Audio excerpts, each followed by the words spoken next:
2025 में डीएलएड करने वाले सभी कैंडिडेट के विद्यार्थियों के लिए बहुत ही अच्छी खबर निकल के आ रही है। 2025 की हम बात करें तो बिहार डीएलएड 2025 का कैलेंडर आउट हो चुका है, यानी कि जारी कर दिया गया है। अगर किसी भी स्टूडेंट यानी कि दोस्त मेरे भाई के मन में भी है 2025 में हम डीएलएड करें या ना करें, इसका वैलिडिटी रहेगा, ये कोर्स कब तक चलेंगे, ये बंद हो जाएंगे, ये सारे के सारे प्रक्रिया के बारे में बात करेंगे। फॉर्म कब आएगा, कब भरा जाएगा, कितने उम्र वाले फॉर्म भर सकते हैं, क्या सिर्फ इंटर पास वाले फॉर्म भर सकते हैं, एग्ज़ाम कब होगा, पूरा सिलेबस क्या है, रिज़ल्ट कब आएगा, इसका एडमिट कब कब जारी किया जाता है।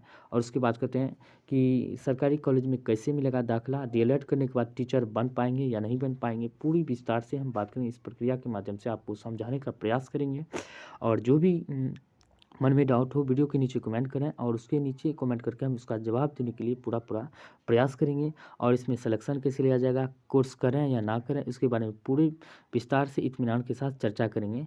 इससे पहले आप सभी को राम राम, जय सिंह, राधे राधे, वंदे मातरम। आशा और उम्मीद करते हैं आप सभी बहुत ही अच्छे होंगे। तो चलिए मेरे भाई, आज की वीडियो को हम स्टार्ट करते हैं और बात करेंगे पूरे विस्तार से, क्योंकि यह जो है कैलेंडर जारी हो चुका है और 2025 जनवरी के फर्स्ट वीक में ही या सेकंड वीक में यह फॉर्म ऑनलाइन स्टार्ट हो सकता है। तो चलिए हम बात करते हैं आज की। तो बात करते हैं कि इसका पहले हम बात करते हैं फॉर्म कब भरा जाएगा, कितने उम्र वाले फॉर्म भर सकते हैं, क्या सिर्फ इंटर पास करने वाले फॉर्म भर सकते हैं, एग्ज़ाम कब होगा, पूरा सिलेबस इसका क्या है, कैसे तैयारी करें और कितने दिन तैयारी करें तो इसका हम सिलेक्शन ले पाएंगे।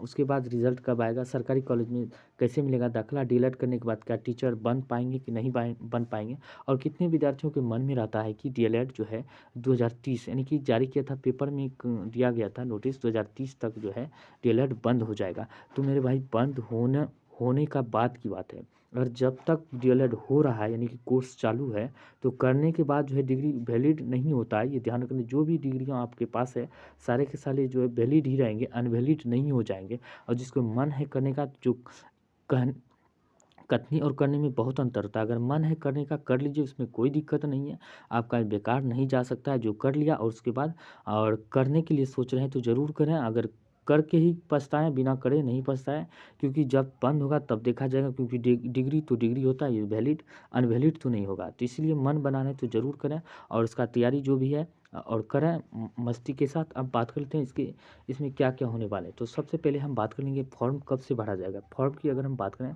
तो 10 से 20 जनवरी के आसपास जो ये फॉर्म जो है निकल जाएंगे, नोटिफिकेशन जारी हो जाएगा, ऑनलाइन फॉर्म स्टार्ट हो सकता है। यानी कि जनवरी के लास्ट वीक में हो जाए, ज़रूरी है कि कैलेंडर जारी हो गया है तो ज़रूर होगा ही, या तो फरवरी लास्ट तक में होना मैंने कि तय है।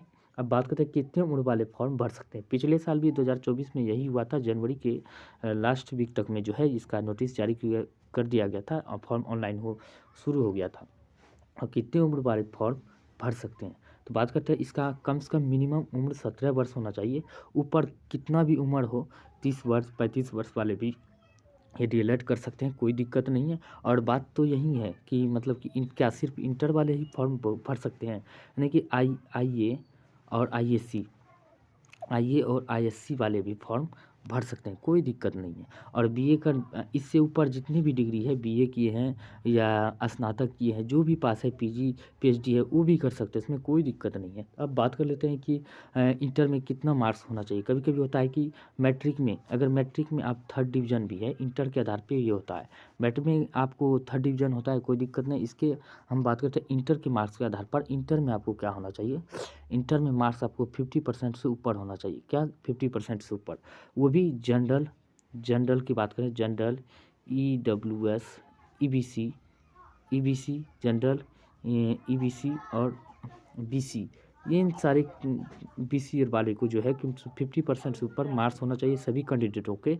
अब बात कर लेते हैं कि इसमें क्या होता है कि एससी एसटी के लिए मार्क्स की बात करें तो एससी एसटी के लिए इसके लिए कम 45% मार्क्स से ऊपर होना चाहिए। उससे अधिक है तो कोई दिक्कत नहीं, कम से कम इतना होना चाहिए इंटर में, उसके आधार पर किया जाता है। उससे अधिक आप बीए करके कर रहे हैं या बीएससी करके कुछ भी बीटेक या जो भी कर रहे हैं वो भी कर सकते हैं, कोई दिक्कत नहीं है।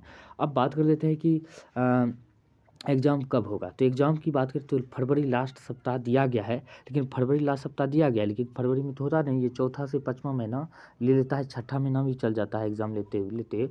ये ध्यान रखना, ये डिले भी हो जाता है, छठा 7वां महीना भी चल जाता है, इसमें कोई दिक्कत नहीं है। एग्ज़ाम निर्धारित है क्योंकि इलेक्शन है, 2025 में जो है इलेक्शन है विधानसभा का। इससे पहले हो सकता है, तब की बार 5वां छठा महीना होते-होते इसका काम ख़त्म कर दे, कोई दिक्कत नहीं।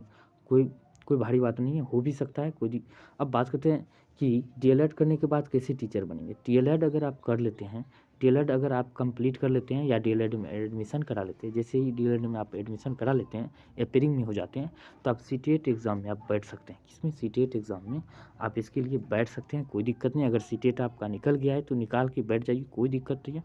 उसके बाद आपका कंप्लीट हो जाए या अपेयरिंग वाला कंप्लीट होने के बाद जो है कोर्स डीएलएड पूरा होने के बाद आपसे बीपीएससी एग्ज़ाम लिया जाएगा। बीपीएससी एग्ज़ाम पास करने के बाद आप टीचर बन सकते हैं, कोई दिक्कत नहीं। अब बात करते हैं रिज़ल्ट कब आएगा, तो इसका रिज़ल्ट की बात करते हैं अप्रैल 2025 तक दिया गया है कि अप्रैल 2025 तक में रिज़ल्ट आ सकता है, लेकिन इसका जो 5 से 6 महीने होते-होते छठे महीने 7वें महीने तक में जो है रिज़ल्ट दिया जाता है। हर बार तो यही हुआ है, यानी कि रिज़ल्ट तो 9वां 10वां महीना तक लगा लिया था, अक्टूबर तक ले लेता है रिज़ल्ट देते-देते। लेकिन 25 में एग्ज़ाम है, उससे पहले जो है हो सके तो अच्छे समय पर ही सब सारा प्रक्रिया पूरा हो जाए और अच्छी बात होगी। सरकारी कॉलेजों को कैसे मिलेगा दाखिला? सरकारी कॉलेज में बात करें तो दाखिला जो होता है, तो इसको क्या करना है, तो आपको सब ज़्यादा से ज़्यादा मेहनत करने होंगे, क्योंकि अब की बार 80 प्लस कट ऑफ गए हैं, 80 से प्लस गए हैं। ये अच्छे कॉलेजों में दाखिला के लिए आपको मनचाहा कॉलेज मिलने के लिए इतना नंबर होना चाहिए। इससे पहले जो है 24 से पहले कम ही कट ऑफ जाता था, ध्यान में 70-75 तक में हो जाता था, लेकिन अब जो है 70 पार कर गया है। आने वाले समय में और भी ज़्यादा कट ऑफ बढ़ सकते हैं, कोई भारी बात नहीं है। तो इसके लिए आपको क्या करना, प्रिपरेशन करना होगा मैट्रिक लेवल। मैट्रिक से हम बात करते हैं, मैट्रिक लेवल ही क्वेश्चन सारे के सारे आते हैं, अधिकतर क्वेश्चन यहीं से आते हैं मैट्रिक लेवल पर। ये आपको कवर कर लेने हैं तो अच्छी तरह से एग्ज़ाम निकल जाएंगे। मैथ रीजनिंग तो इसके लिए हम बात करते हैं सिलेबस क्या होगा। सरकारी कॉलेज के लिए हो गया, पूरा सिलेबस की बात करते हैं। पूरा सिलेबस कैसे हुआ, सिलेबस की अगर हम बात करते हैं क्या है पूरा सिलेबस देख सकते हैं। हिंदी या उर्दू से आप अगर हिंदी रखते हैं तो 25 क्वेश्चन पूछे जाएंगे, उर्दू रखते हैं तो 25 क्वेश्चन पूछे जाएंगे। मैथ की बात करते हैं, मैथ 25 क्वेश्चन मैथ से रहेंगे। टोटल 120 क्वेश्चन का एग्जाम होता है, ये ध्यान रखना है। और रीजनिंग की बात करें 10 क्वेश्चन रीजनिंग से पूछे जाते हैं। जीके जीएस की बात करें 40 क्वेश्चन जीके जीएस से रहेंगे और इंग्लिश से 20 क्वेश्चन रहेंगे। टोटल मिलाकर 120 क्वेश्चन पूछे जाते हैं। तो आप बात करते हैं इसमें आपको क्वालिफाई करना होगा, यानी कि अच्छे नंबर लाने के लिए आपको जो है अच्छे कॉलेज में दाखिला के लिए अच्छे नंबर लाने होंगे। और कम नंबर लाते हैं तो आपका अच्छे कॉलेज में भी क्या, तो प्राइवेट कॉलेज में भी दाखिला नहीं हो पाएगा, क्योंकि 24 में आपकी बार हालत बहुत ही गंभीर रहा है। तो चलिए उम्मीद करता हूँ कि आप सभी को अच्छी तरह से समझ आगे होंगे। तो कोई भी दिक्कत हो, डाउट हो, उसके लिए वीडियो के नीचे कमेंट करें और मैं उसका जवाब देने के लिए पूरा तत्पर रहूँगा। आज के लिए इतना ही। जय हिंद, जय भारत।